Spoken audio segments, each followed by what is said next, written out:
Selam, hoş geldiniz arkadaşlarım. Umarım hepiniz çok iyisinizdir, sağlıklısınızdır, mutlusunuzdur, keyifler de yerindedir inşallah. Ve hayatınızdaki diğer türlü konularda yolundadır umarım.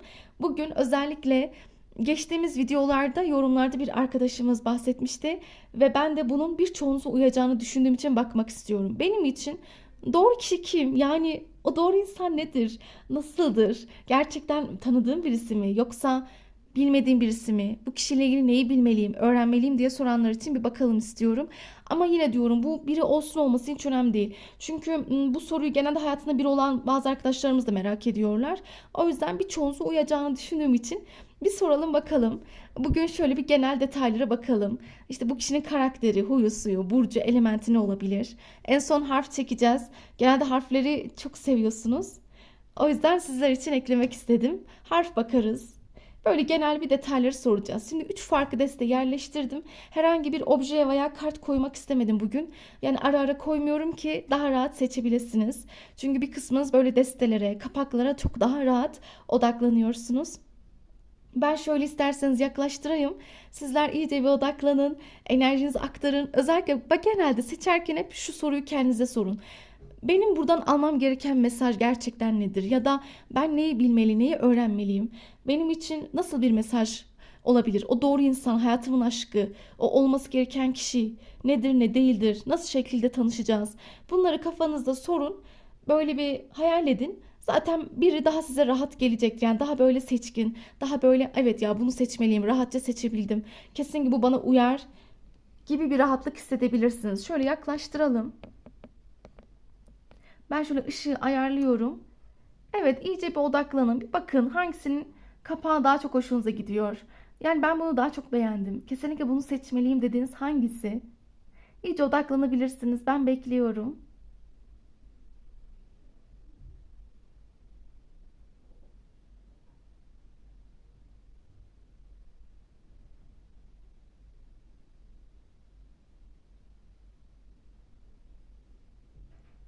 Evet, eğer seçimler yapıldıysa şimdi ilk desteğiyle başlamak istiyorum.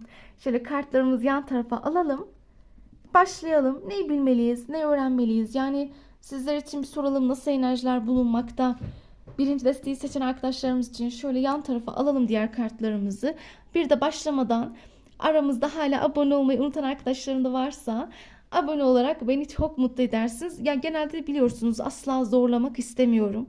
Ama abone olarak beni gerçekten motive ediyorsunuz. Zaten ben sizlerle vakit buldukça etkileşim içinde olmayı, videolar çekmeyi gerçekten çok seviyorum.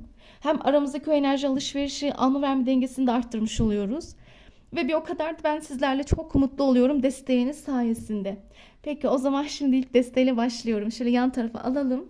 En doğru etkiler bizlerle olsun. İyice kartlarımızı karıştıralım. Odaklanalım. Birinci desteği seçen arkadaşlarım için odaklanalım. En doğru enerjiler bizlerle olsun. Sizin doğru aşkınız kim? Doğru partner yani bu tanıdık birisi mi? Yoksa yeni birisi mi? Karakteri, huyu, suyu nasıl? Ne şekilde tanışılabilir? Böyle bir detayları alalım. En doğru mesajlar bizle olsun. İyice odaklanalım. Biraz kartlarımızı karalım. Birinci desteği seçen arkadaşlarımın alması gereken mesaj nedir? Bu soruya karşılık sizin bilmeniz gereken nasıl bir cevap olabilir? Ya da bu kişiyle ilgili neyi bilmelisiniz? Bu doğru aşk kim? Sizin için bu doğru insan nasıl birisi? Kupa kralı. Şöyle hepsini açalım öyle anlatmak isterim. Kupa kralı. Kılıç onlusu. Kupa şövalyesi. Yıldız. Denge. Asa beşlisi. Kılıç beşlisi. Ve tılsım kralı. Peki şöyle anlatmaya başlayalım. Zaten devamını getireceğim arkadaşlar. Şimdi bu kişi öncelikle burçlarımızı verelim. Su ve toprak hakimiyeti olan birisi olacak. Evet, sizin doğru aşkınız yani hayatınıza alabileceğiniz o doğru aşk, doğru insan, partner su ve toprak gruplarından. Yengeç, akrep, balık, boğa, oğlak, başak burçlarına mensup. Ama şunu da söylemeliyim kafanız karışmasın diye. Yani bu su toprak mesela örnek vereyim. Diyelim ki güneş öz burcu yani. Su grubundan yengeç olsun. Yükseleni de oğlak. Ya da işte diyelim ki güneşi boğadır. Ay burcu akreptir gibi gibi. Bir de bir iki tane daha burç görüyorum, onları da söyleyeyim ama daha çok yoğunluk olarak bilmeniz gereken, bu kişi su ve toprak hakimiyetli birisi. Birazcık da böyle kova ve yay enerjisi taşıdığını söylemeliyim. Belki kova ve yay burcunda da mesela örnek veriyorum haritasında gezegen yerleşimleri olabilir bu burçlarda gibi gibi. Yani ama siz yine de su ve toprağa baz alırsanız daha iyi olur sizin için. Yoğun olan çünkü bu.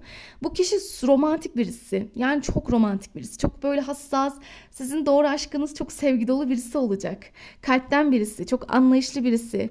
Yani bu kişi çok sevmeyi bilir. Şefkatlidir. Zaten baktığınız zaman hani tanıştığınızda bile bunu hissedeceksiniz. O bakışlarından, gülüşünden. Yani onda bir içtenlik var, bir insaniyet var. Ya sanki böyle kalbi sevgiyle dolup taşıyor. Bana karşı çok içten, çok ince. Bu kişi kibar ve zarif birisi olabilir. Nezaketli birisi olacak gibi. Sanatsal becerileri olabilir ya da sanatsal bir iş yapıyor olabilir. Yetenekleri var yani. Bunun dışında bu kişinin ayrıca spiritüel yönleri de gelişmiş olabilir. Çünkü su enerjisi yoğun ya, hani bu kişinin biraz hissiyat, sezgiler kuvvetli olabilir. Ya da böyle manevi, spiritüel, psikik alanlara bir kabiliyeti, ilgisi, alakası yoğun olabilir. Çünkü bu kişi için enerji önemli. Yani diyor ki benim enerjim, çevreye yaydığım enerji, ne yapıyorum, nasıl hareket ediyorum, ne konuşuyorum. Yani bu insan her şeyine dikkat eden birisi. O yönleri var yani, spiritüel manevi tarafları. Ve bir o kadar da yani onunlayken şunu hissedebilirsiniz. Ya sanki hiç bugüne kadar hani aşk öğrenememişim. Sanki böyle yeni ilk defa aşkı öğreniyorum. O kadar aşk dolu birisi. Çok seviyor ya da çok değer veriyor diyebilirsiniz. Yalnız bu kişinin tek sorunu biraz geçmişte canı aşırı acımış. Çok. Yani geçmişte çok yara aldığını, bu kalbinin, bu hassas kalbim diyor, çok kırıldı. Çok yara aldım. Çok işte örnek veriyorum, aldanmalar, yalanlar, terk edilmeler, ihanetler, dolandırılmalar. Yani belli bir darbeler fazla yedim. Hatta bir süre bunun etkisinden çıkamadım. Yani tanıştığınızda bunu anlatabilir. Yani geçmişe ağırmış. Travmatik ilişkiler, blokajlı ilişkilerden geçmiş olabilir. Pişmanlıklarım var diyor. O zamanlar yaptığım şeyler hataydı. Ya da hayatıma aldığım kişiler de hataydı. Yaptıklarım doğru değildi. Bazen fazla ilgi verdim, fazla sevgi verdim. Bu suistimal edildi. Benim en büyük hatam budur. Suistimal edildi her şey. Ve şey birisi bir taraftan, evet yani çok zorluklar yaşamış ama neyse ki rekabetçi birisi. Bakın mesela bu kişi çalışmayı, çabalamayı, savaşmayı sever. Bir şekilde toparlamış. Her ne kadar bir taraftan çok böyle hassas bir dönem yaşamış olsa da neyse ki güçlenmiş. Ama kolay kolay kimseye güvenmiyor. Onu da belirteyim. Yani bu kişinin böyle kimseye güveni yok. Hatta sizinle tanıştığı sıra bile hemen güvenmeyebilir. İyice emin olmak isteyecektir. Sizi iyice tanımak, değerlendirmek isteyebilir.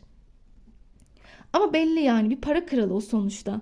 Hani para kralı da onun bize gerçekten temkinli olacağını gösteriyor. Karşınıza gelecek olan partner ağır birisi. Yani ben olgun bir insan görüyorum bir taraftan, karşınıza gelecek olan kişide yoğun bir anlayış var. Alttan alan, uzlaşmacı, uysal bir partner görünmüş. Daha böyle hani nezaketli, uyumlu, kolay anlaşabileceğiniz, dengeli, arabulucu, gerçekten uzlaşmacı bir karakter, orta yolu bulabilecek birisi. Yani bu kişiyle çok böyle sıkıntı, zorluk görmüyorum. Egolarından arınmış bir kere. En önemlisi bu. Ego, gurur, kibir yok. Arınmış, mütevazı tarafları çok fazla. Bunun dışında çalışmayı çok seviyor. Yani burada da belli ediyordu aslında. Kariyerini önemser. Biraz hafif de olsa bir maddiyatı ya da işte gücü olsun istiyor. Yani istiyor ki böyle maddi manevi güçleneyim, iyi olayım. İşte birazcık daha kendimi geliştireyim. Çabalamayı severim. Sahiplenici birisi birazcık hatta. Yani sevdiği zaman çok sahiplenir. Koruyup kollayıcı bir enerji geliyor karşınıza. Size çok değer verecek, çok. Hatta şunu da söyleyeyim. Sizin birçoğu tanıştığınız kişiye göre bu kişi farklı. Ya bu farklı yani, öyle diyeceksiniz. Yani bugüne kadarki tanıdıklarım ya da hayatıma girenlerle çok bir değil. Farklı bir tarafı var. Tarzı, duruşu, belki enerjisi, her şeyle yani sizde bir fark yaratacak ama sen bambaşkasın diyeceksiniz. Öyle birisi. Sizde etki yaratacak, belli, çok etkileyici bir enerjisi, aurası var ayrıyeten. Bak o senin diyor kısmetin zaten. O sizin için muradınız. Size güven vermeye geliyor ama yine de altını çiziyorum. Onun için de güven önemli. Yani ben ne kadar güven veriyorsam diyor, sen de bana güven vermelisin. Bir de huzur. Huzur çok seviyor. Yani huzur arayan, sakinlik, dinginlik arayan birisi.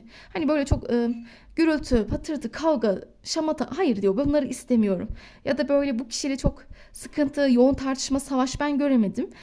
Bu kişi gayet baktığımız zaman uyumlu ve dengeli bir enerji.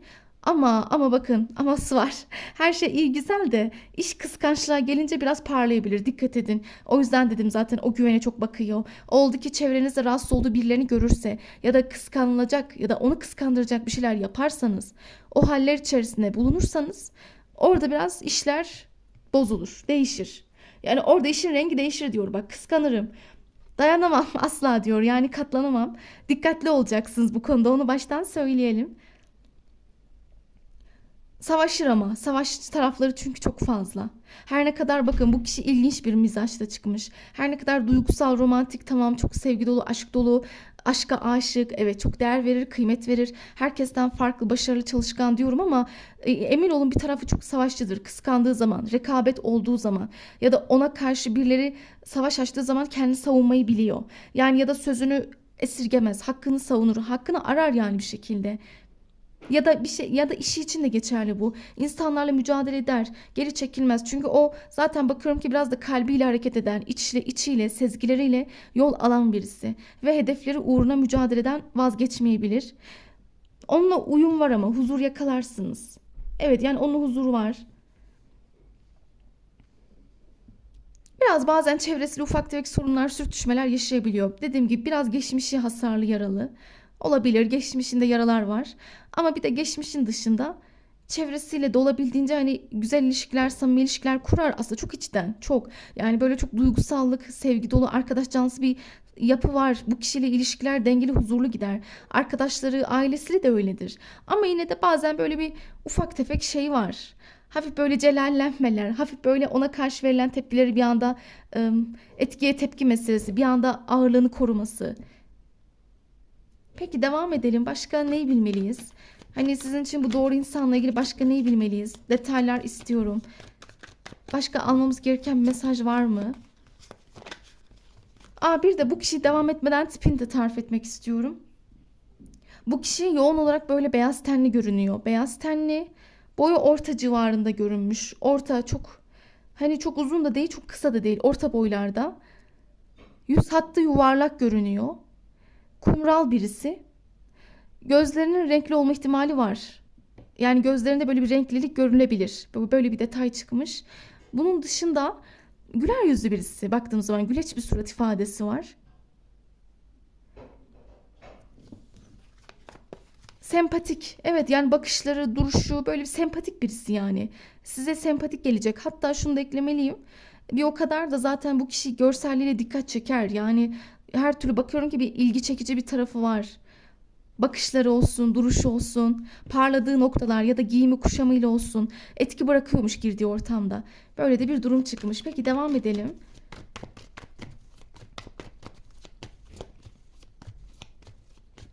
Hatta şunu da eklemeliyim. Bu da önemli. Bir kısmınız için. Bu kişi biraz böyle baby face'te olabilir. Yani kadın olsun erkek olsun baby face olabilir. Yani sempatik zaten birisi görünüyor kartlarınızda. Böyle sempatik, tatlı bir havası var. Peki devam edelim. Ama korkuları da var. İşte evet, korkuları var.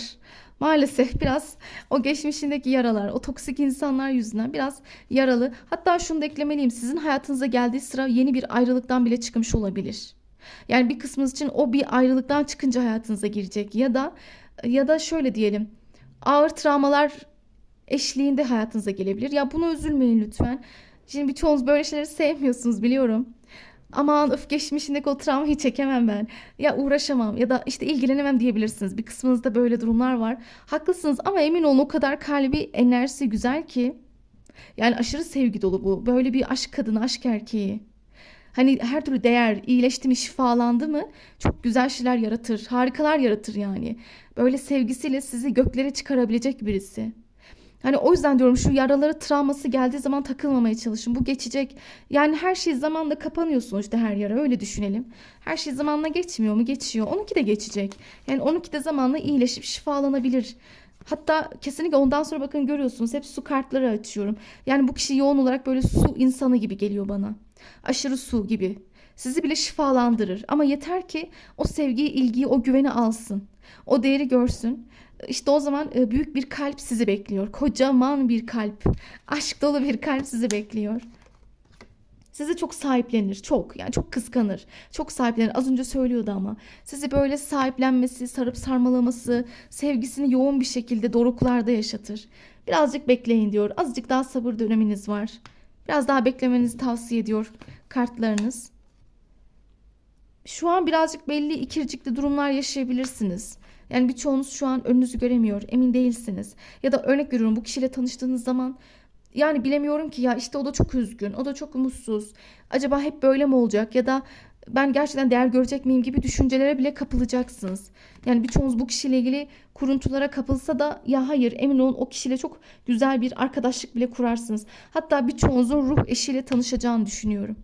Hatta onu da geçtim. Birçoğunuz sanki bu kişiyi tanıyor zaten. Hani şimdi bir kısmınız dinlerken diyebilir, aa evet evet, benim hayatımdaki insan, aklımdaki kişi. Eğer öyleyse zaten evet, burada kartlarınız tasdik etti bunu. Bu kişi bir kısmınızın zaten hayatında şu an gördüğüm kadarıyla. Yani tanıştığınız sıra ne zamansa artık, evet, biraz acıyla hayatınıza gelmiş olabilir ya da çok üzüntülü döneminde karşılaşmışsınız. Ya da çok böyle kimseye güvenemediği, kalbini açamadığı bir dönemmiş. Ama bu desteği için şunu diyebilirim. Bu gündeminizdeki insan, yani bu tanıdığınız, bildiğiniz kişi, yine diyorum, bu bir arkadaşınız da olabilir. Bu şu an flört ettiğiniz ya da sevgiliniz bile olabilir. Aslında onunla aranızda çok büyük bir ruhsal bir bağ var. Bunu bilmenizi istiyorum. Siz onunla bir ruh eşi, ikiz alev gibisiniz. Ama tam bir ruh eşliliği var. Yani burada böyle sempatik duygular, tatlı enerjiler, böyle birbirinize uyuşmalar, yumuşak enerjiler, daha ılımlı, güzel ılıman etkiler var yani. Onu söylemeliyim.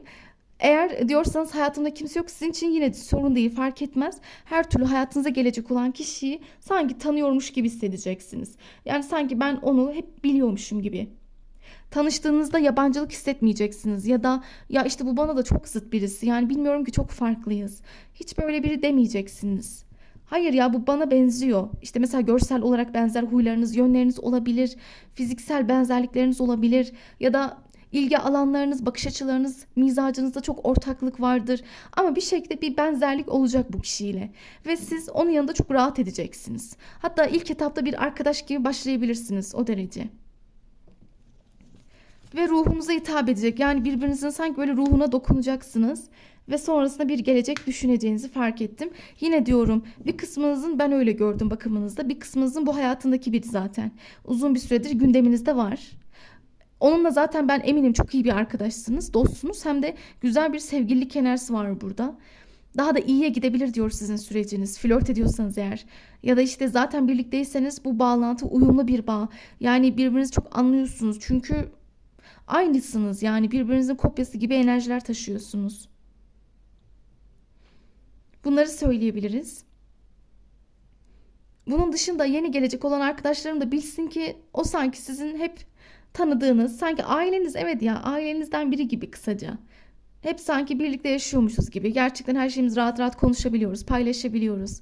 Bu havayı hissedeceksiniz. Onun yanında kendinizi kasmanıza hiç gerek kalmayacak. Peki devam edelim. Başka ne tür detaylar alabiliriz? Başka neyi bilmeliyiz?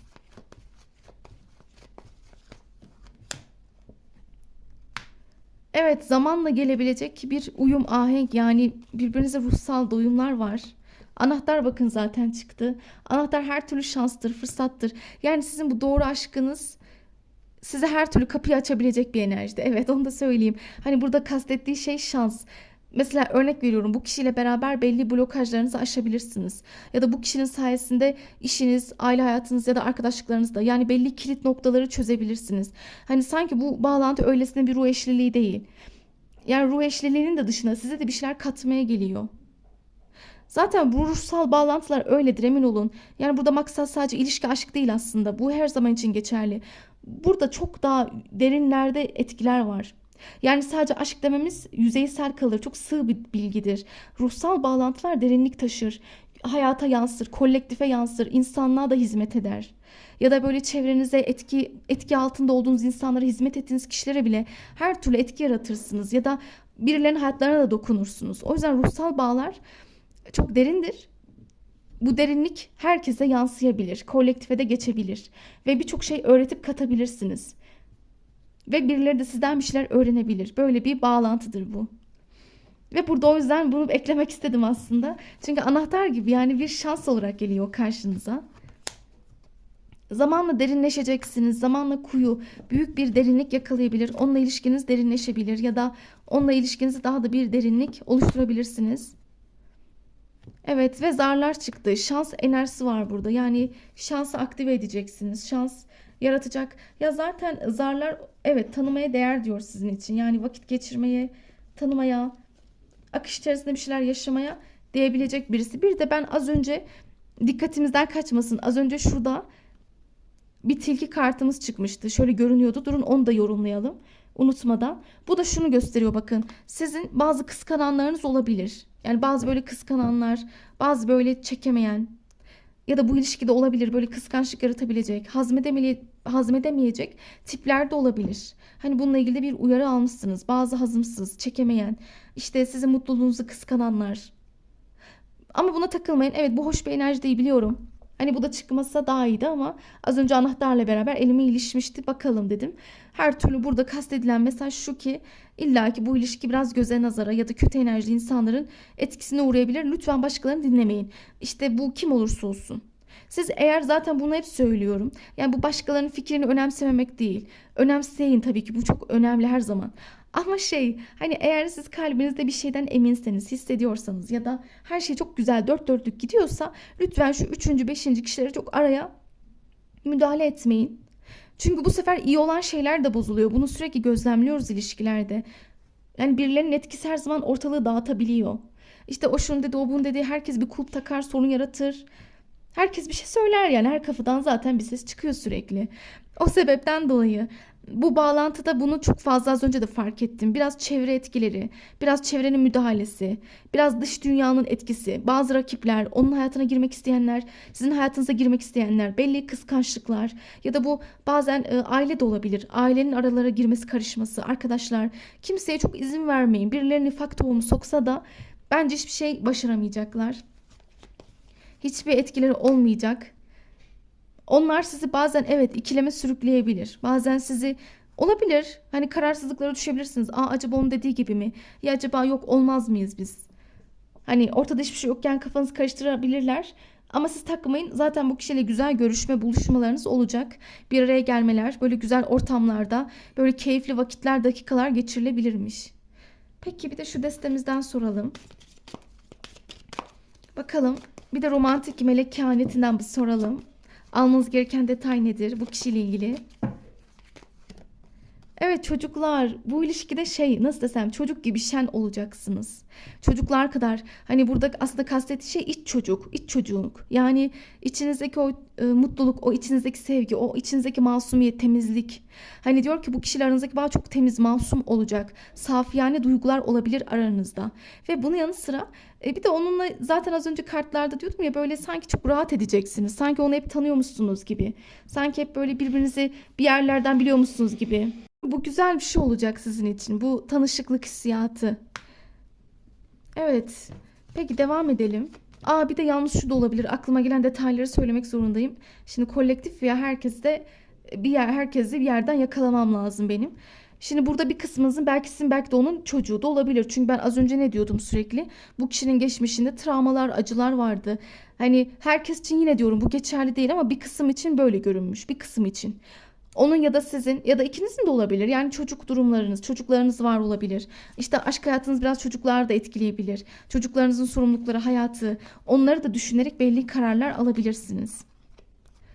Efor sarf edecek sizin için. Yani öyle güzel adımlar var ki zaten birçoğunuzun istediği de bu değil mi? Efor sarf etsin, çabalasın. Biraz mücadele bir şart her zaman olmalı. Balayı. Onunla tatile çıkabilirsiniz. Yani bu kişiyle sizi güzel zaten burada da söylüyordum. Buluşmalar, görüşmeler ya da bir kısmınız için tatiller.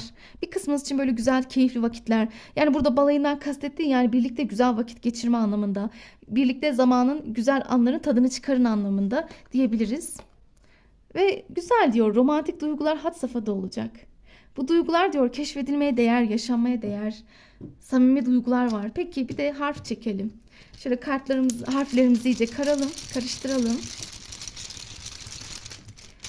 Bakalım elime hangileri gelirse onları alacağım. Harf olarak ismi, soy ismi ya da bilemiyorum. İkinci ismi de olabilir. Yani fark etmez. Bakalım hangi harfler çıkacak. Evet, elime bu geldi. Nide'nin N'si. Devam edelim. Ben şehir isimleriyle hep ilerlerim ama sizler türetebilirsiniz isim olarak. Samsun'un S'si.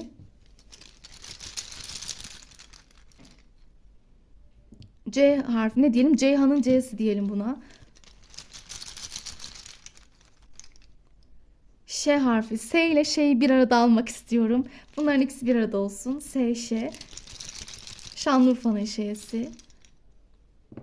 Özlem'in Ö'sü.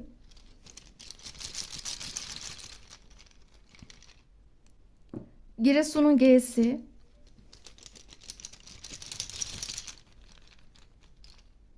İki tane geldi, alalım. İzmir'in İ'si diyelim. Buna da Paris'in P'si diyelim. Tamamdır. Yani 7 tane çekmemiz yeterli olacaktır. Genelde hep 7'de biliyorsunuz bırakıyorum. Bu harfler isminde olabilir, soy isminde olabilir, ikinci ismin içinde olabilir, 2-3 tanesi de olabilir, hepsi de olabilir. Birkaçı da hiç fark etmiyor. Aslında ben daha çok burada anlatılanlara odaklanmanızı isterim. Ama yine de harflerde merak ettiğiniz için söylüyorum genelde. Bakıyorum eklemediğimiz bir şey var mı bu kişiyle ilgili ama yani siz bu kişiyle çok farklı bir karşılaşma yaşayacaksınız. Onu da söyleyeyim. Hani böyle çok arkadaşlıkla başlayacak sizin bağlantınız. Onu da unutmadan belirtmeliyim. Burada da çünkü bu tür kavramlar vardı. Yani onunla ilk etapta bir arkadaşlık, bir dostluk, bir yakınlık kurulacak. Ondan sonra devamı gelebilir. Adım adım adım adım ileriye taşıyabileceğiniz haller var. Bir kısmınız için de gözlemlediğim bir şey daha var. Onu da söylemek istiyorum. Burada bir parça sosyal medya iletişim ağları çıkmış. Bir kısmınız sosyal mecralardan da tanışabilir. Böyle de bir ihtimal çıktı. Evet, çocuklarla arası iyidir bu kişinin. Doğaya, canlılara, hayvanlara çok sever. Yani çok düşkün. Değer verir. Koruyup kollayıcı bir yapısı var zaten. Ailevi değerlere önem veriyor. Genel olarak bakıyorum eklemediğim bir şey yok şu an. Evet, durumlar böyleydi. Eğer hoşumuza gittiyse diyelim, beğendiysek abone olup yorum yapabilirsiniz. Peki o zaman şimdi ikinci destemize geçelim bakalım. Şöyle şunları toparlıyorum. İkinci desteği bir soralım. Orada acaba nasıl etkiler var? İkinci desteği seçen arkadaşlarımın doğru partneri, doğru aşkı kim olabilir?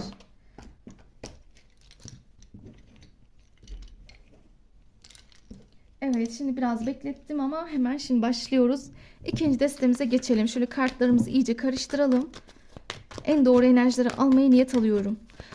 Bu desteği seçen arkadaşlarımın doğru aşkı, hayatınızın aşkı, doğru kişi kim? Bu kişiyle ilgili bilgi istiyoruz, detaylar istiyoruz. Neyi bilmeliyiz? Bu düştü, bunu alalım.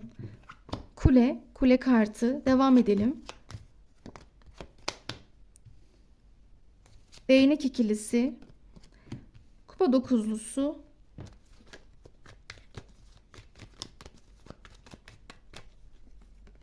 Değnek şövalyesi. En doğru etkiler bizde olsun. En doğru enerjileri almaya niyet alalım.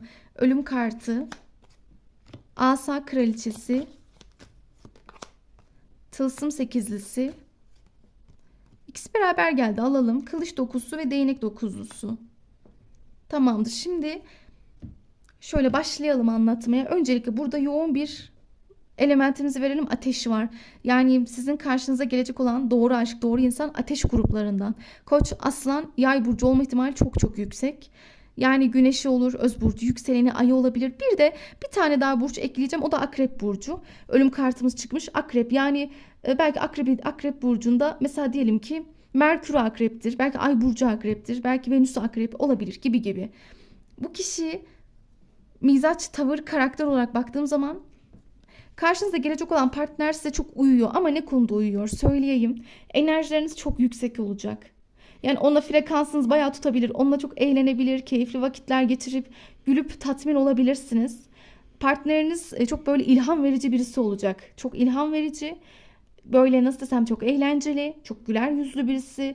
Çok böyle nasıl desem girdiği ortamlarda da etki bırakmayı sever. Güldürür, espritüeldir. Yani kıpır kıpır aslında şen şakrak bir yapısı olacak. Kadın olsun erkek olsun yoğun bir çekiciliği ve karizması var.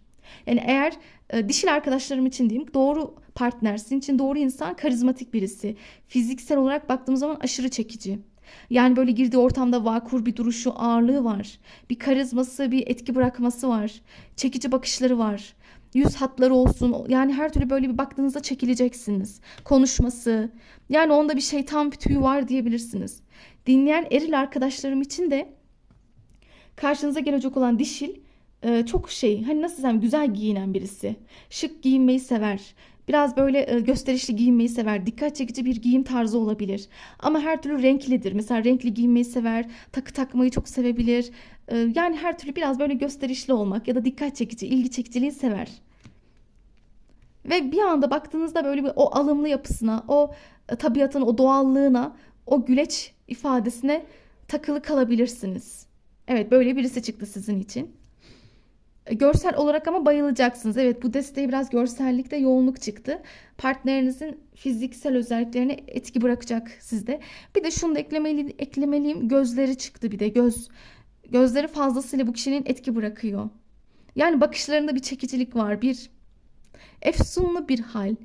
Yani karşı koyamıyorum ya. Bakışları da aşırı çekici. Ya da işte bak gözleri falan çok etkileyici. Ya da yani bir an baktığın zaman hani dersin ya gözleri daha çok dikkatimi çekiyor. İşte bu kişi öyle yani. İlk etapta gözleri dikkatinizi çekebilir. Bunun dışında devam edersek karakterinden devam ediyordum. Ama çok doğal birisi, çok anlayışlı, aslında çok eğlenceli. Biraz egolu, biraz hafif bir parça egosu olacak partnerinizin. Gururlu birisi. Bunun dışında liderlik vasıfları çok gelişmiş. Tabii ilişkide olsun, iş hayatında her yönde. İpler bende olacak diyor. Dizginler bende yani. Ben ne yaparsam o şekilde ilerleyelim. Yani biraz yol gösterici birisi. Birazcık hani yön göstermeyi, tarif etmeyi sever. Benim istediğim gibi hareket edilsin diyebilir. Biraz sinirli, biraz şimdi negatifleri de söylemek zorundayım. Biraz bir parça hafif asi tarafları var. Anlık parlayan, bir anda öfkelenen, bir anda öfkesi, siniri haşin birisi. Yani öyle söylemeliyim. Ama mesela o çok açık sözlü de bir insan. Çok yani açık niyetli. Çok böyle duygularını mesela saklamaz, gizlemez. Duyguları neyse onu belirtir, dile getirir. Arkadaşlara, dostlara çok düşkündür. Biraz eğlence ortamı, eğlenceyi sever yani. Gülüp eğlenmeyi, mutluluğu sever. Sizin böyle karşınıza eğlenceli bir partner geliyor kısacası. Hem çok çekici, hatta birçok kişinin beğendiği birisi bence. Birçok kişinin böyle gözüne alamadığı bir görselliği olabilir. Bir karizması olabilir diyor karşınızdaki insanın. Ama çok sevecen birisi. Hani böyle çok soğuk, mesafeli değil. Daha ilk tanıştığınız bir anda böyle çok cana yakın davranabilir. Böyle size karşı sarıp sarmalayıcı tavırlar gösterebilir. Sizi güldürüp eğlendirebilir. Sizinle böyle güzel vakitler geçirmek, bir yerlere gitmek isteyebilir. Zaten bu kişi böyle çok yerinde duramayan birisi. Tabii o böyle diyor ki hareket halinde olalım sürekli. Eğlenelim, gezelim, tozalım, mutluluğumuza bakalım, keyfimize bakalım. Hayatın biraz daha gülünç yönlerine bakalım diyen bir kişilik. Bu benim daha çok hissettiğim yeni birisi. Evet yani birçoğunuzda yeni bir enerji aldım. Yeni biri. Çok yeni. Hatta şunu da eklemeliyim. Bu kişi sizin hayatınızı kökten değiştirmeye geliyor. Şimdi burada kule ve ölüm yani kökten değişim derken lütfen korkmayın. Kötü anlamda değil. Yani mesela sizin aşkı yaşayış tarzınız, bakış açınız değişebilir. Bu kişi sizin hayatınızı her şekilde bir değişim yaratacak ama sizde. Yaşantı tarzınız olabilir. İlişkilere bakış açınız olabilir. İşte ya da belli başlı konulardaki görüşleriniz olabilir. Ama her şekilde böyle bir sizde etki yaratacak. Yani onun enerjisiyle büyülendiğiniz, değiştiğiniz bir döngü olacak. Mutluluk var. Evet merak etmeyin. Yani bu ilişkide bu doğru insanda zaten doğru insan sonuçta o sizin için illaki mutluluk olmalı.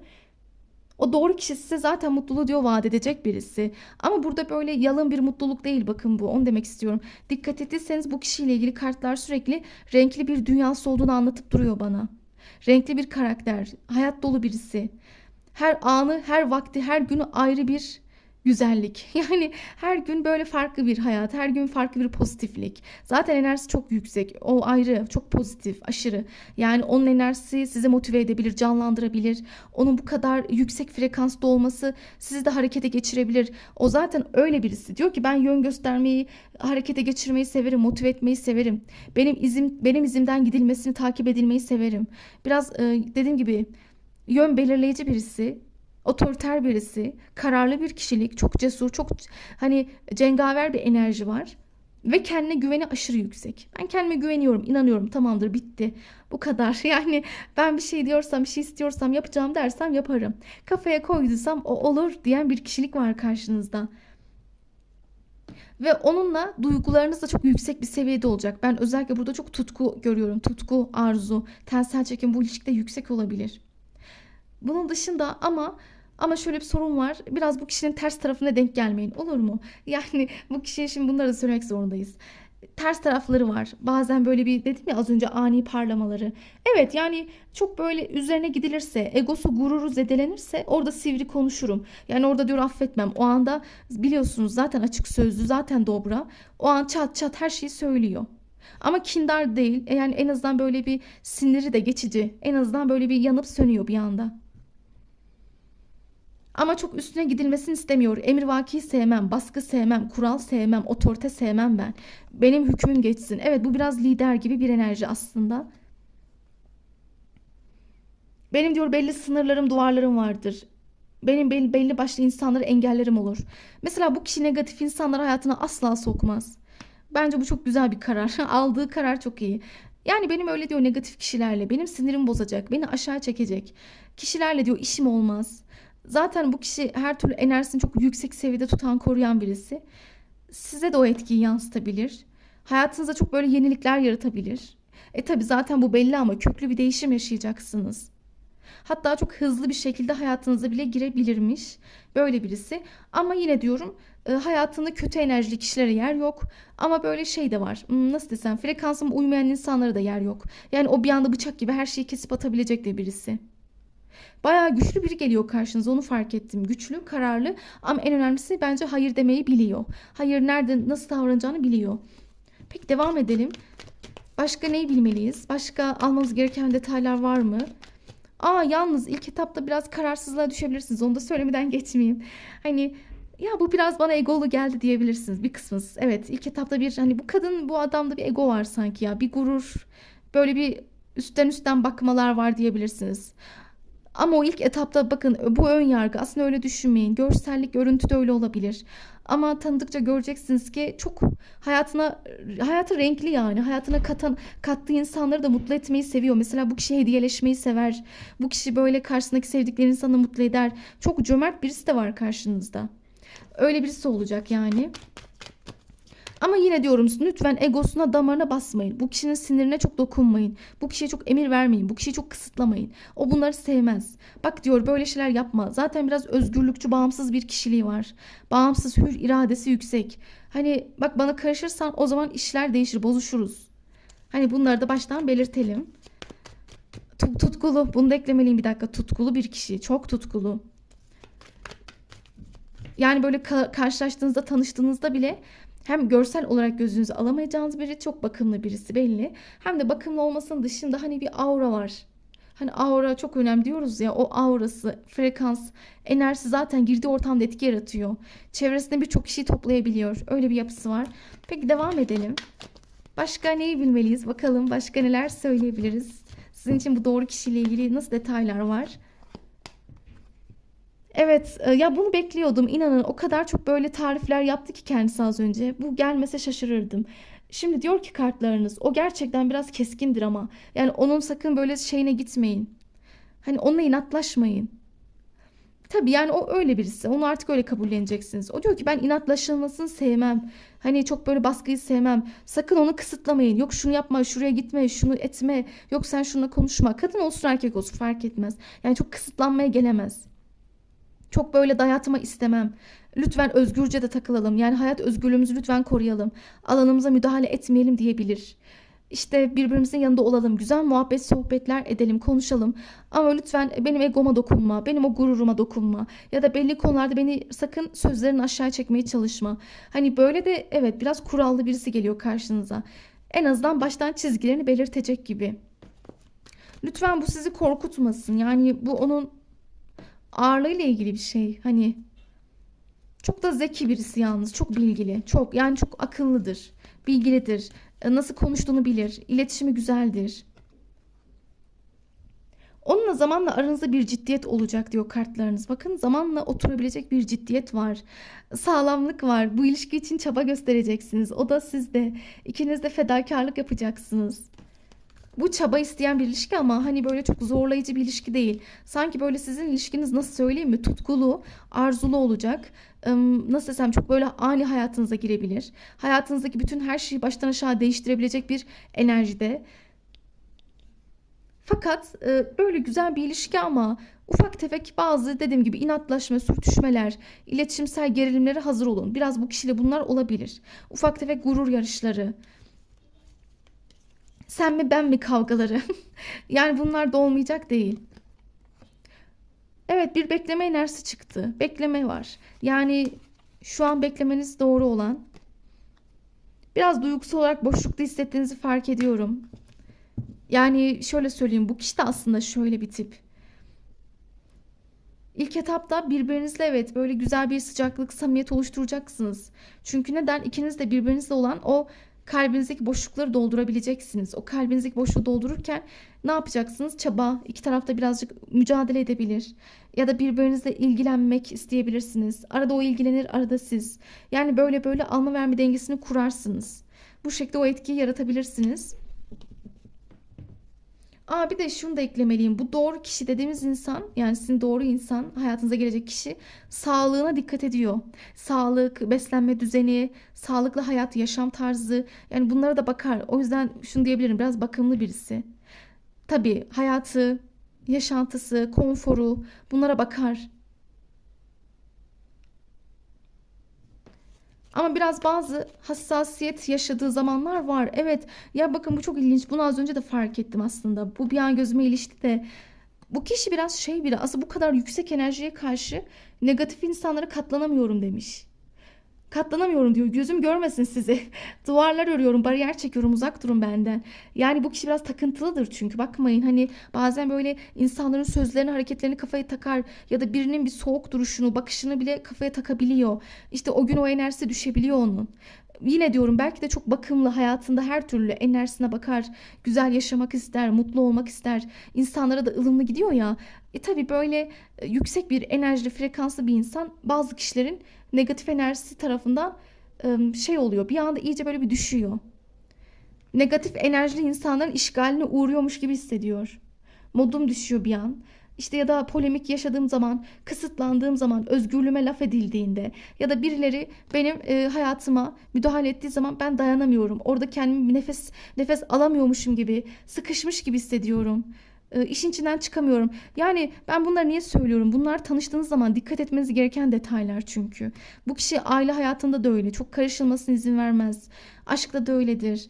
Lütfen bana müdahale edilmesin ya da çok böyle negatif enerjiler istemiyorum ya da çok böyle stres, sinir, öfke istemiyorum.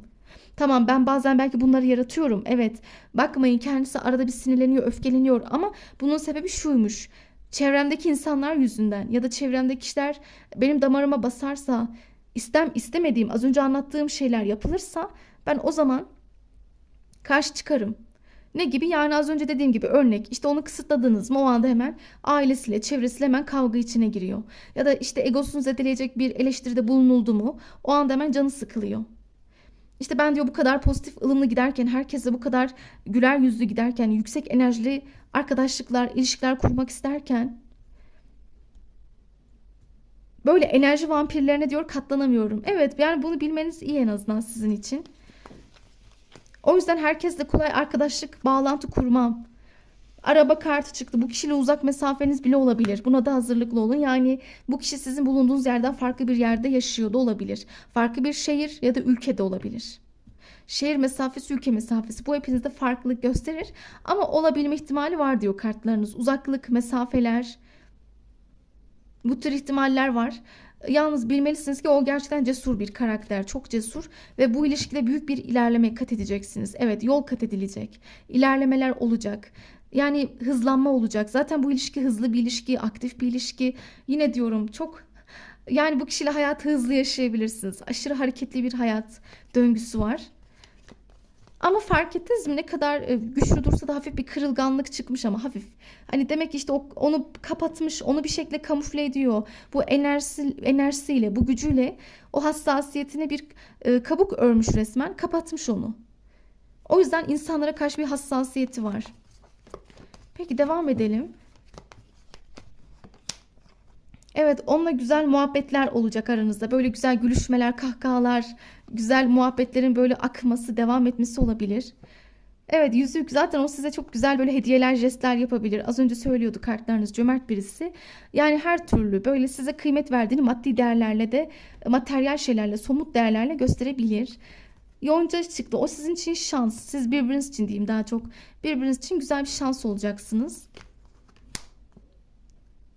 Bayağı sevecek yani. Özellikle dişil arkadaşlarım, bilin ki o size zaten elinde güller, yüzüklerle gelebilecek biri. Yani her türlü o değeri hissettirebilecek biri diyelim.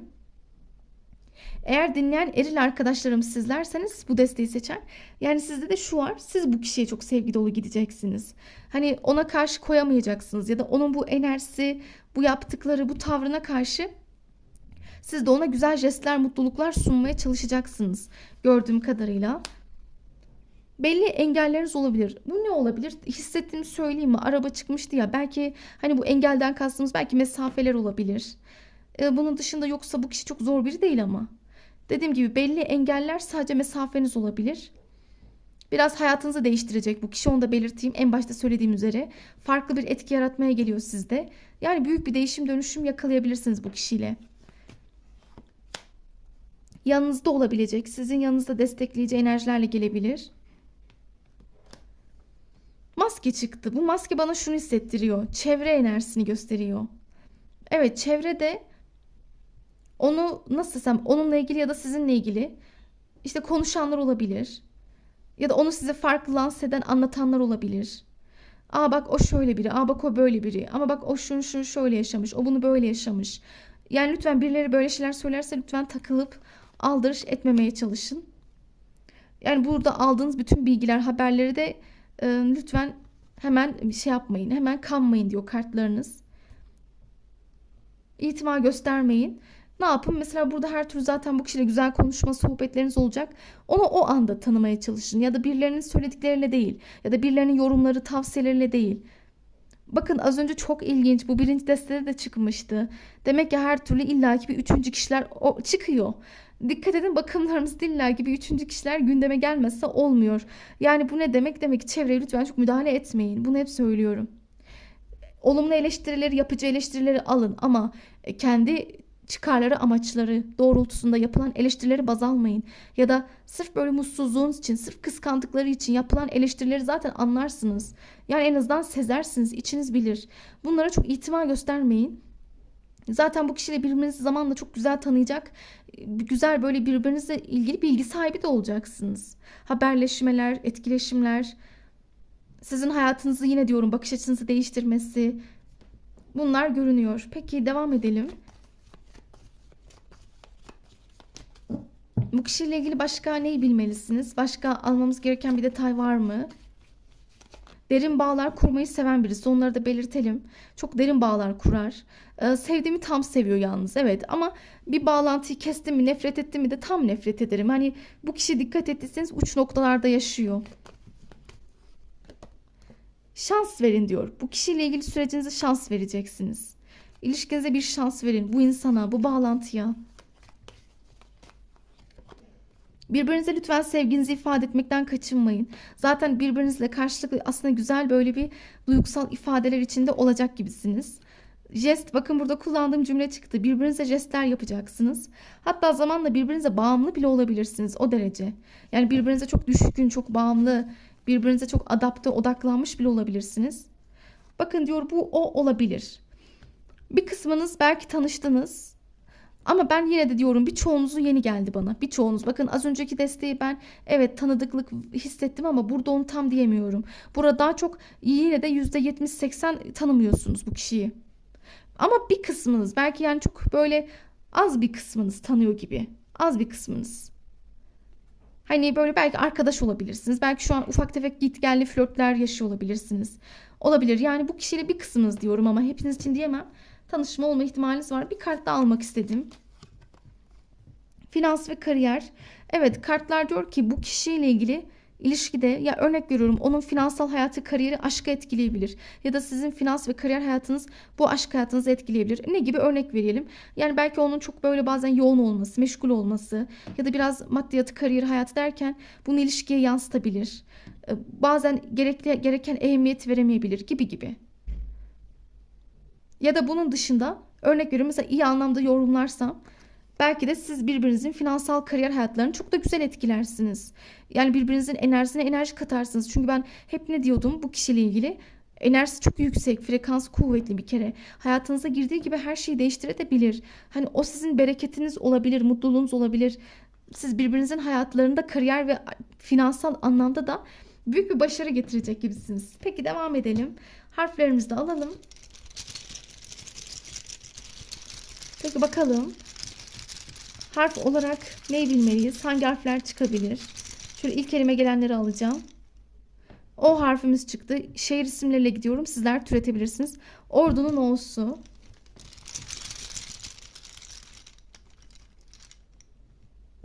C harfimiz çıktı. Buna Ceyhan'ın C'si diyelim. Rize'nin R'si.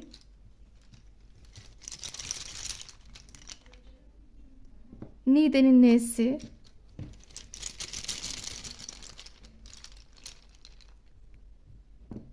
Giresun'un G'si.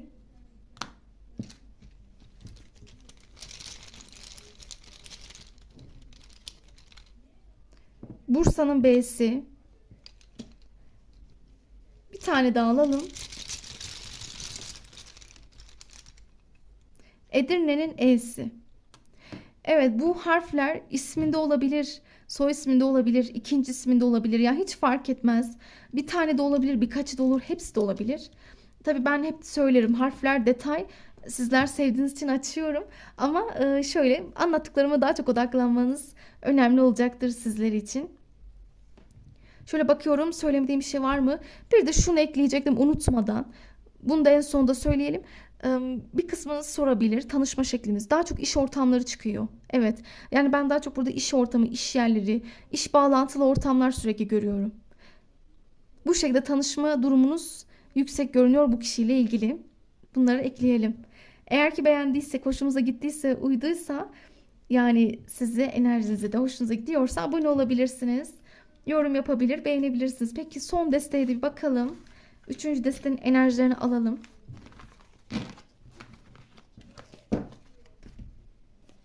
Şöyle iyice kartlarımızı karıştıralım. En doğru mesajlar bizde olsun.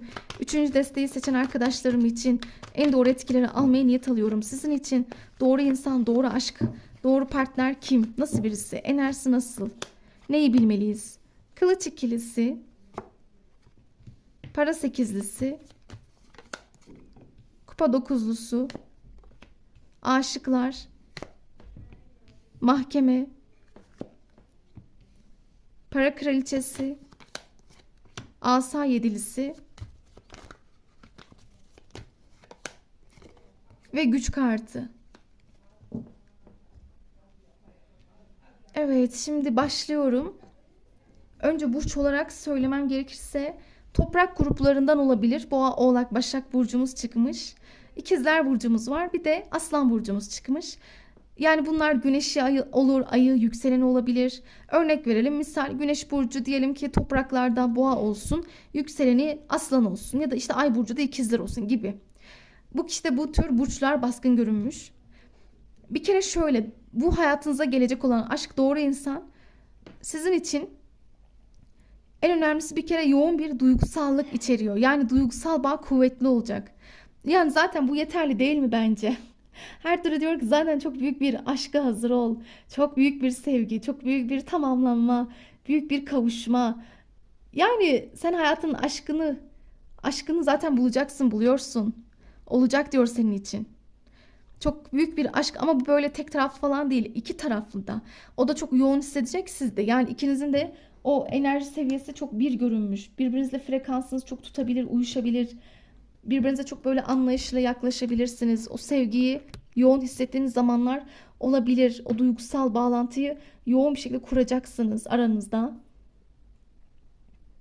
O duygusallıkla beraber tatmin olduğunuz, motivasyonunuzun arttığı anlar da yakalayacaksınız. Bir kere çok belli, güçlü bir ilişki yaşayacaksınız. Hani böyle kopmaz, sarsılmaz bağlantılar olur ya. İşte sizin için de yani böyle hiç kopmayacak, sarsılmayacak ya da ne yaşarsanız yaşayın, nasıl bir sorun olursa olsun aranızda bunu bir şekilde çok güzel bir uzlaşmaya vararak halledebileceğiniz, orta yolu bularak devam edebileceğiniz bir partner çıktı. O sizin için çok savaşacak. Yani öyle böyle değil. Burada baya hani size olan aşkından divane olacak ve savaşacak. Zaten aşırı kıskanacak sizi. O da ayrı bir durum. Sizi çok kıskanabilir, çok fazla üstünüze titreyebilir. İnanılmaz derecede çevrenizdeki insanlardan rahatsız olabilir. Çok fazla sahiplenebilir. Yani hatta sizin için çok fedakarlık yapacağını düşünüyorum. Bu öyle bir partner. Yani fedakar, böyle özverili, elinden geleni yapmaya çalışır. Yeter ki siz mutlu olun, huzurlu, iyi hissedin.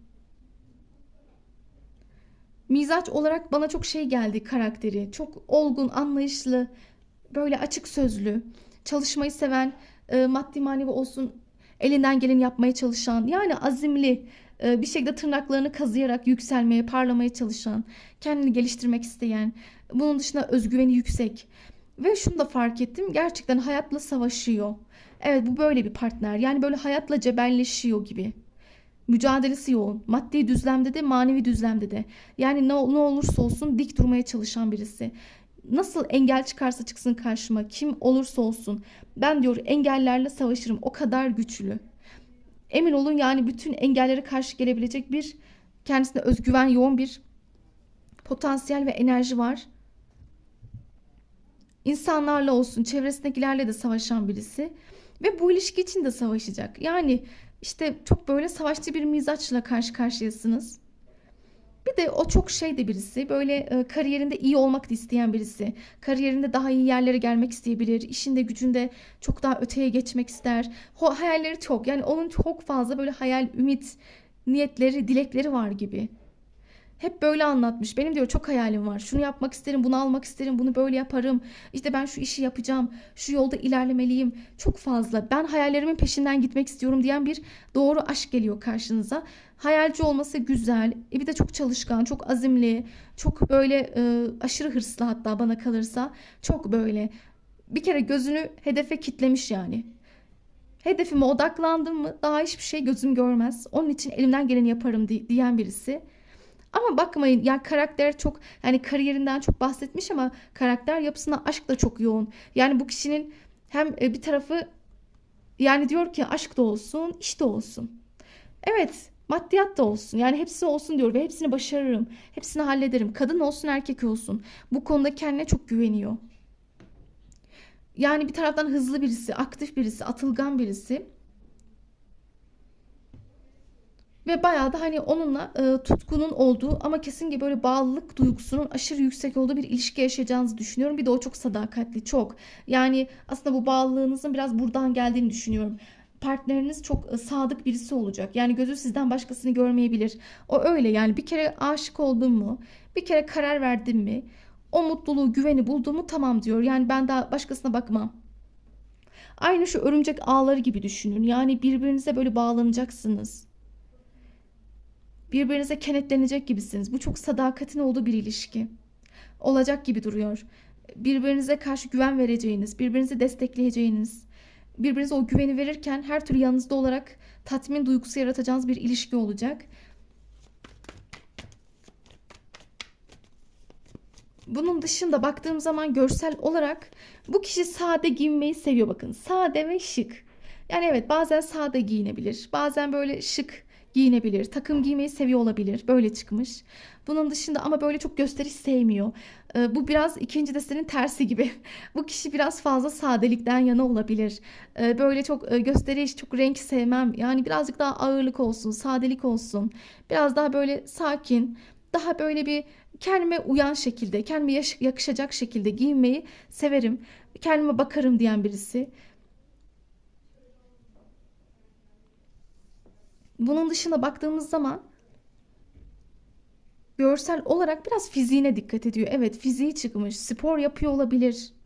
spor var. Bir de bunun dışında boyu böyle biraz uzuna yakın. Evet, boyu uzuna yakın çıkmış bu kişinin.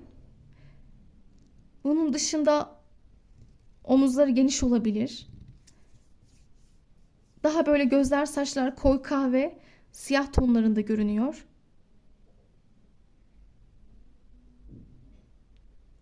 Oval bir yüzü olabilir. Biraz baktığım zaman tavırları, hareketleri, duruşunda bir olgunluk da var olarak görünmüş. Evet yani ama bu kişi kesinlikle baktığınızda ya ilk şunu diyebilirsiniz. Gerçekten hani sade, ağır, şık duran, nasıl davranacağını bilen ama en önemlisi çok savaşan, mücadelesini ortaya koyan, işte de aşkta da gereken fedakarlıkları yapan, gecesini gündüzüne katabilen, çok azimli, elinden gelen sorumlulukları yerine getiren. Evet, bu güzel bir şey. Sorumluluk sahibi birisi olacak.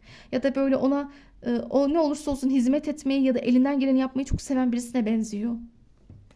Peki devam edelim. Zaten kariyerinde bayağı başarılı olduğunu düşünüyorum ben.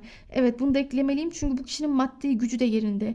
Yani maddi olarak finansal açıdan iyi bir durumu olduğunu söylüyor kartlar. Kariyerinde de öyle. Yani kariyer fark etmez. Her türlü kendini geliştirmiş birisi, ilerlemiş birisi. Yani daha da kendi maddi manevi yükseğe taşıyabilecek bir potansiyelde. Çünkü neden? Onun daha hala hayalleri bitmemiş. Ya daha hala yapacaklarım var. Daha hala yolun başındayım diyor. Ama yine diyorum lütfen bu deste sizi korkutmasın bu durum. Şimdi diyebilirsiniz hep kariyer anlattı, işi anlattı, hırslarını anlattı, mücadelesini. Evet, bu doğru ama bu demek değil ki sizi sevmeyecek ya da aşk olmayacak. Hayır, bu ilişkide ben mantığın da ağır basacağını düşünüyorum. Yani karşı taraf biraz mantık insanı.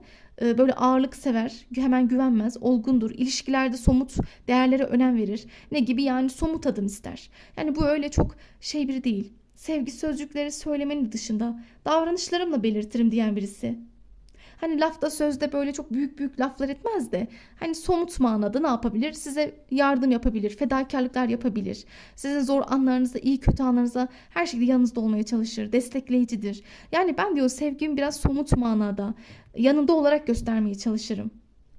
Yani öyle lafla sözle değil. Bu kişi biraz böyle sevgisi bu şekildeymiş. Bir de yavaş gidiyor. Biraz hafif yani şey anlamında. Normalde hayatında hızlı ama ilişkilerinde, arkadaşlıklarında genelde biraz şeydir. Hani yanlış insanları seçmek istemiyorum demiş. Ve siz emin olun ki bu ilişkide dediğim gibi mantık da olacak. Çok büyük bir sadakat de olacak. Ve zamanla gelişen bir aşk da olacakmış. Evet, zaten buradan belli ama o kendisine çok fazla güveniyor. Çok fazla kendine güveni, özgüveni yüksek birisi. İnsanlarla samimiyet kuran, onlarla ilişkisini en güzel seviyede tutmaya çalışan, iyimser, samimi, güler yüzlü bir kişilik gibi göründü. Evet ya, daha ne olsun, güneş çıkmış. Yani zaten bu destede bu kartlar böyle çok majör majör gidiyorsunuz.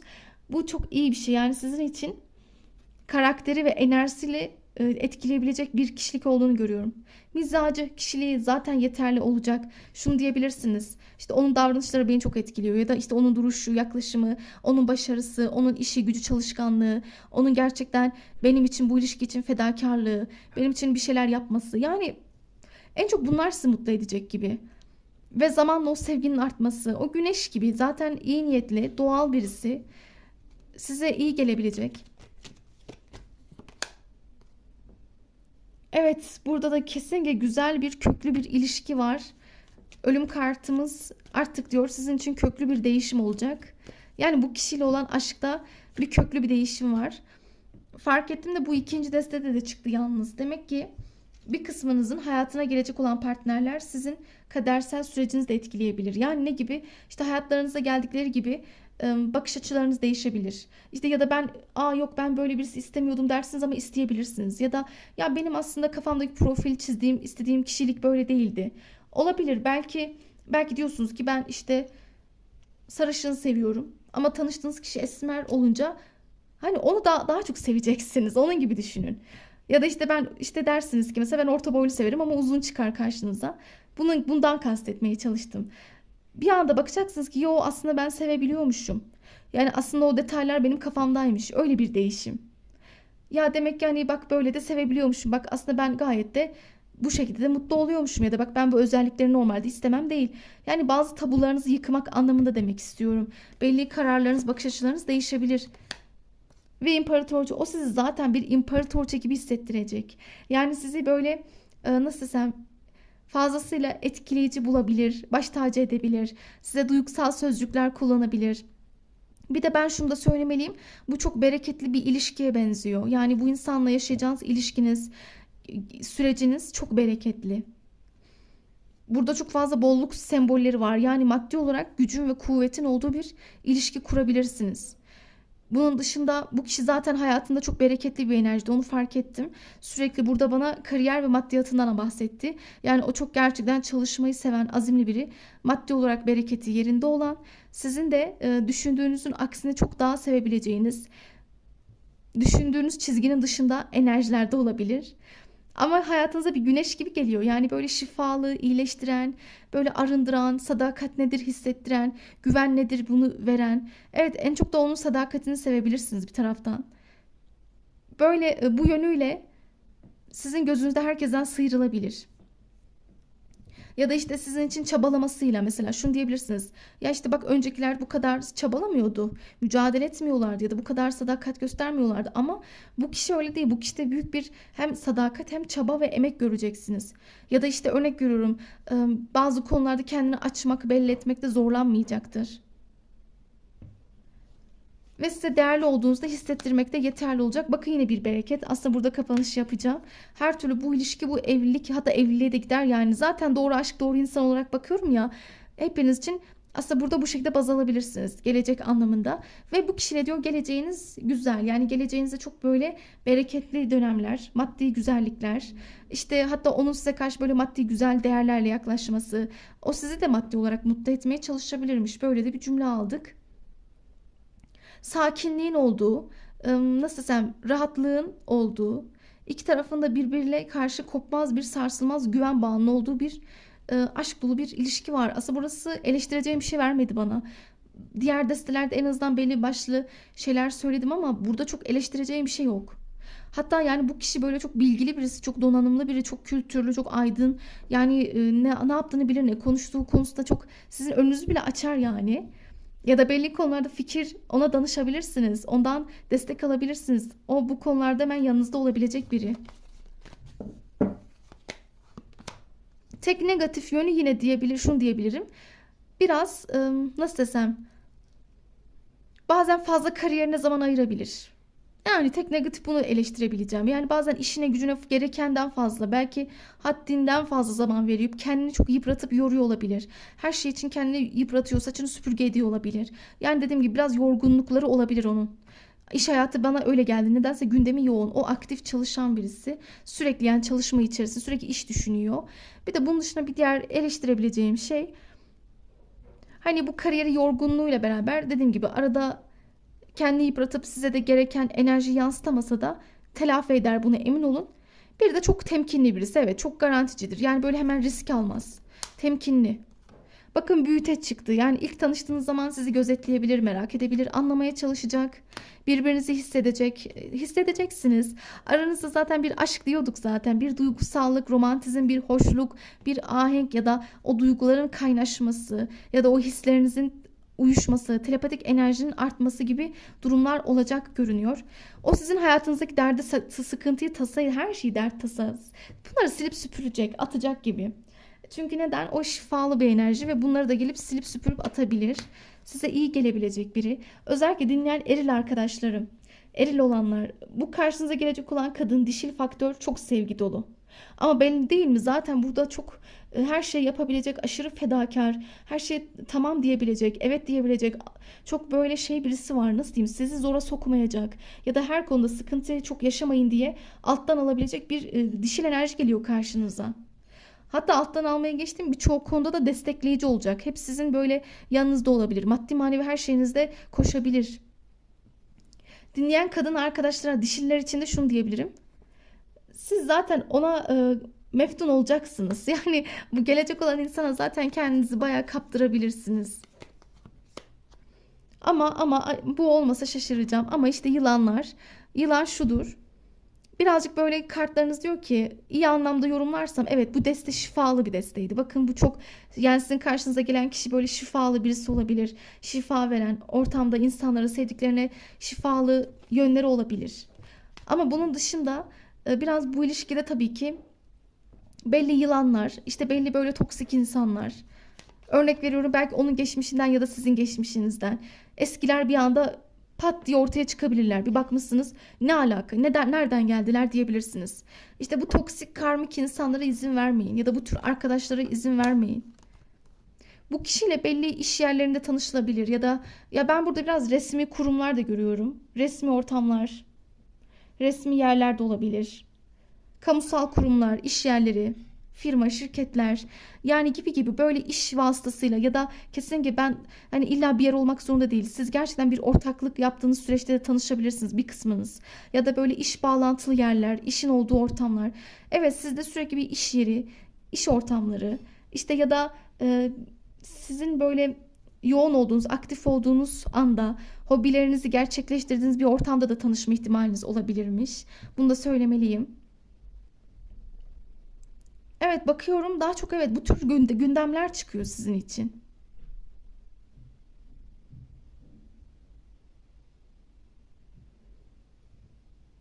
Yani bu çok detay biliyorum. Çok detay ama yine de gözüme çarptığı için söylemek istiyorum. Yani kolektif tabii herkes için diyemem ama bir kısmınız için bu kişi devlet işinde sanki. Evet bu kişi böyle devlet işi yapıyormuş gibi ya da yani hepiniz için yine demiyorum bir kısım için. Ya da böyle nasıl desem aile işi de olabilir. Yani böyle bu kişinin mesela işi, gücü, kariyeri, hayatı böyle değişken şeyler görünüyor. Örnek veriyorum belki devlet işi yapıyordur ama arka planda farklı aile işleri olabilir ya da kendisinin farklı hobileri, ilgi alanları. Yani sanki bu kişide böyle bir işsel yoğunluklar, işle ilgili aktifliği, maddi gündemleri sürekli gündemde, mücadeleci. Ve ben dediğim gibi detay olarak söylemek istedim. Bunlara önem veriyor bu kişi hayatına, kariyerine, disiplinli biri, kurallıdır, düzenlidir, saati vakti bellidir tarzında cümleler aldık. Peki o zaman bir de şuradan bakalım. Kontrol sorunlarını bırakın diyor. Yani bu özellikle sizin için. Diyor ki olayları akışına bırakın. Olması gereken olacak sizin için. İkiniz için de. Düğün zaten burada çok güzel bir ciddiyet vardı. Yani bu insanla evlilik çok güzel olacak. Ufak tefek farklarınız olabilir. Şimdi nasıl desem bu bir kısmınızda olacaktır. Yani belli farklar, ailevi farklar, dini faktörler, mezhep farklılıkları, inanç farkları. Yani olmaz değil olabilir. Hepinizde bu farklılık gösterebilir. Bir de bu farkların dışında ama bu fark etkilemez ki sizi. Yani siz yine de bakıyorum çok güzel bir evlilikle sürecinizi taçlandıracak mutluluğa doğru, güzel bir ilişkiye doğru evrilecek süreciniz. Ama affetme sorunlarınız var. Ya onda ya sizde. İkinizde de olabilir. Fark etmez. Ama ben onu şifalı buldum. Sanki bu sizden kaynaklı olabilir. Sizin bir kısmınızın hala geçmişte affedemediği bazı travmalarınız, yaralarınız, acılarınız var. Ama bu kişi neyse ki bakın kartlarınız birbirini ne kadar tamamlıyor. Güneş ve süpürge çıkmıştı. Hatta ben ne demiştim? Bu kişi sizin belli başlı derdinizi, tasanızı silebilir ya da bazı şeyleri söküp atabilir. Yani öyle de bir şifalı etkileyici bir enerjisi var. Siz o eskiyi şifalandırıp sevgiye açıyorsunuz kendinizi. Peki harflerinizi alalım. Hangi harfler çıkabilir bu kişiyle ilgili soralım. Evet 2 tane geldi. Bunları alalım. Urfa'nın U'su, Edirne'nin E'si. İsminde olur, soy isminde olur, ikinci isim olabilir hiç fark etmez. Bakalım elime hangi harf gelirse alalım. Yumuşak G çıktı. Bu isminin içinde ya da soy isminin içinde olabilir daha çok.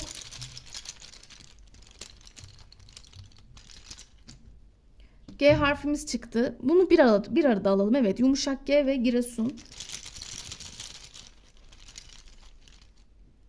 Niğde'nin N'si.